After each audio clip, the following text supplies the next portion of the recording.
Assalamualaikum warahmatullahi wabarakatuh. Apa kabar sahabat beriman? Selamat datang di Magenta Islam. Kita tidak akan hidup selamanya di dunia ini.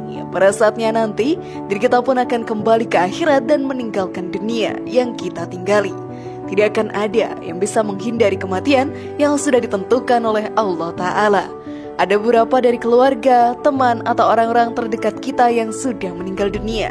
Kita yang masih hidup pun dianjurkan untuk mendoakannya.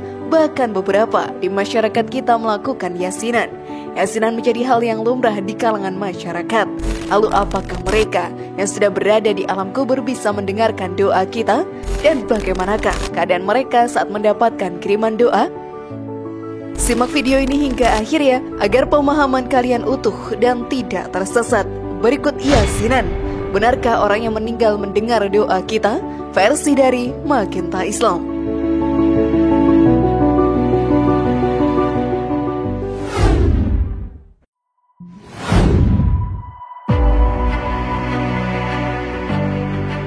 Merasa bahagia saat mendapatkan kiriman doa. Sebagai anak yang berbakti kepada orang tua, kita pun harus selalu mendoakan orang tua. Hal ini pun menjadi amalan baik yang bisa memberikan kita banyak pahala untuk bekal di akhirat nantinya. Walaupun orang tua yang kita cintai sudah meninggal dunia, doa tersebut harus terus berjalan.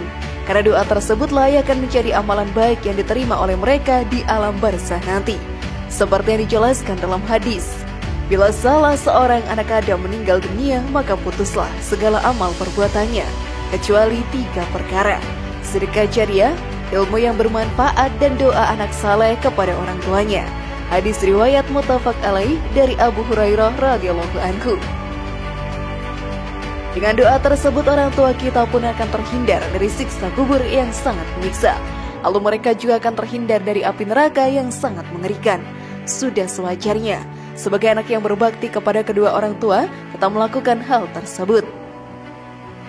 Bagi seorang hamba yang sudah meninggal dan mendapatkan kiriman doa, mereka pun akan merasakan kebahagiaan yang mendalam.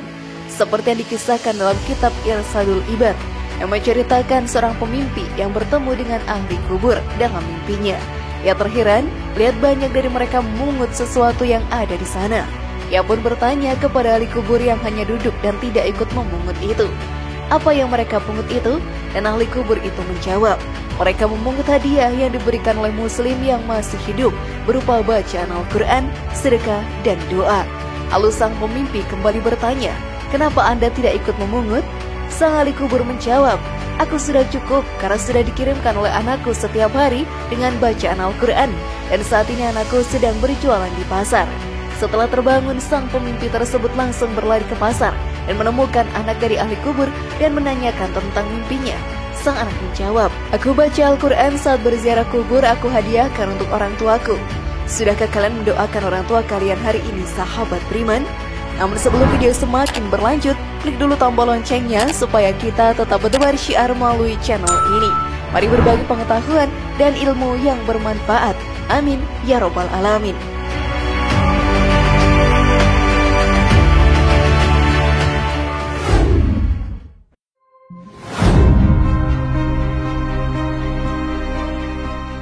Ahli kubur mengetahui saat diziarahi dan didoakan. Sudah sewajarnya untuk kita yang masih hidup untuk berziarah ke makam keluarga, teman, atau sanak saudara kita. Hal ini akan membuat diri kita mengingat kematian yang pastinya akan datang. Kita pun akan mengetahui bahwa pada saatnya nanti kita akan menyusul mereka di alam kubur. Dalam berziarah, Rasulullah mengajarkan kita untuk mengucap salam yang ditujukan kepada ahli kubur. Salam tersebut tertulis dalam hadis yang berbunyi, semoga kesejahteraan terlimpah kepada kalian, para penghuni kubur dari kaum mukminin dan muslimin. Dan sesungguhnya kami insya Allah akan menyusul kalian. Kami mohon keselamatan kepada Allah untuk kami dan kalian. Hadis riwayat Ibnu Majah. Salam tersebut merupakan penghormatan bagi para ahli kubur yang berada di dalam sana. Selain itu menjadi penanda datangnya diri kita untuk menziarahi makamnya. Setelah sampai di sana, tugas kita selanjutnya adalah untuk mendoakan. Saat kita mendoakan, mereka mengetahui bahwa ada yang menziarahinya dan mendoakannya. Hal ini dijelaskan dalam hadis, Ketika seorang hamba telah diletakkan di dalam kuburnya, lalu teman-temannya pergi dan meninggalkannya, sesungguhnya yang mendengar gerak langkah sandal-sandal mereka. Hadis riwayat Bukhari. Sewajarnya kita sebagai sesama umat muslim mendoakan orang terdekat kita yang sudah berada di alam kubur, karena akan meringankan sisaan kuburnya dan menjadi pengingat bahwa kita akan menyusul mereka.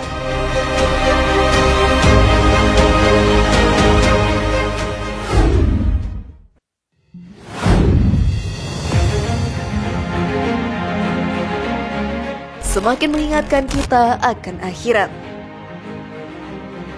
Sahabat beriman, mendoakan orang yang sudah meninggal saat memberikan kita pahala, tetapi berguna pula untuk semakin mengingatkan kita akan kematian. Tentunya tidak akan ada manusia yang hidup kekal di dunia ini. Dengan semakin mengingat kematian dan akhirat, diri kita pun akan sadar bahwa semua yang ada di dunia hanyalah titipan dari Allah Ta'ala. Selain itu kita pun akan dihadapkan oleh surga dan neraka di akhirat nanti, di mana saat dosa yang kita perbuat lebih banyak, azab dan siksaan pedih akan kita terima di dalam sana. Seperti dijelaskan dalam satu hadis yang berbunyi, ziarah kuburlah kalian, sesungguhnya ziarah kubur itu mengingatkan akhirat.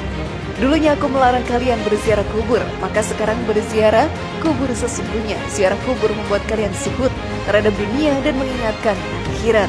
Hadis riwayat Ibnu Majah. Kita pun harus sadar bahwa akan ada kehidupan setelah kehidupan dunia. Hal tersebut membutuhkan bekal amalan baik yang amatlah banyak. Siksa kubur yang menanti sangatlah menakutkan bagi kita semua.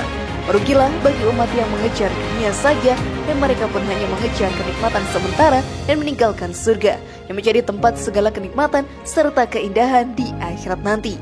Maka dari itu sahabat beriman, janganlah kalian melakukan perbuatan atau termakan oleh bujuk rayu setan, karena semua itu merupakan kerugian yang dapat menjerumuskan kalian ke dalam api neraka.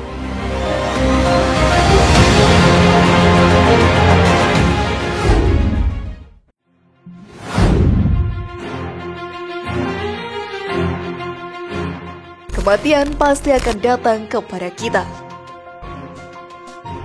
Setiap manusia di dunia ini pasti mengetahui bahwa kematian pasti akan datang kepadanya.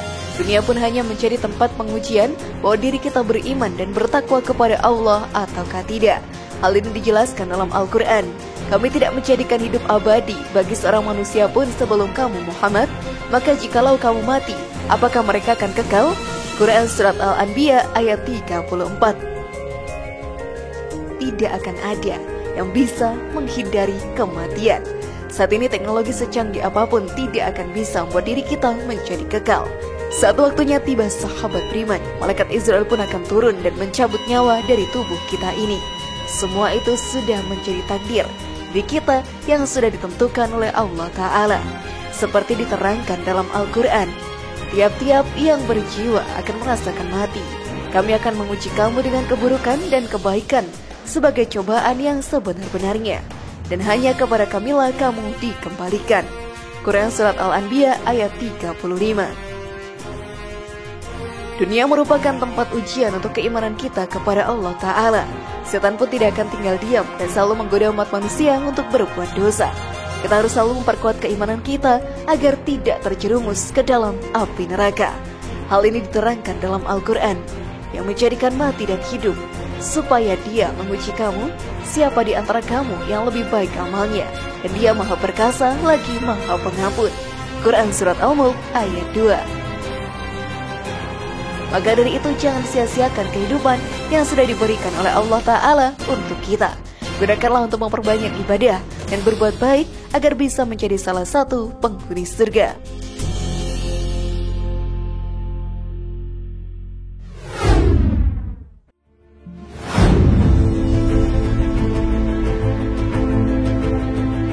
Bagaimana sahabat beriman? Apakah kalian sudah siap menghadapi kematian? Semoga informasi tadi bermanfaat ya, dan buat kita berpikir lebih bijak. Mari bangun Magenta Islam ini dengan cara klik tombol subscribe, like, share, dan aktifkan tombol loncengnya. Wassalamualaikum warahmatullahi wabarakatuh, dan jangan lupa tonton video yang lainnya.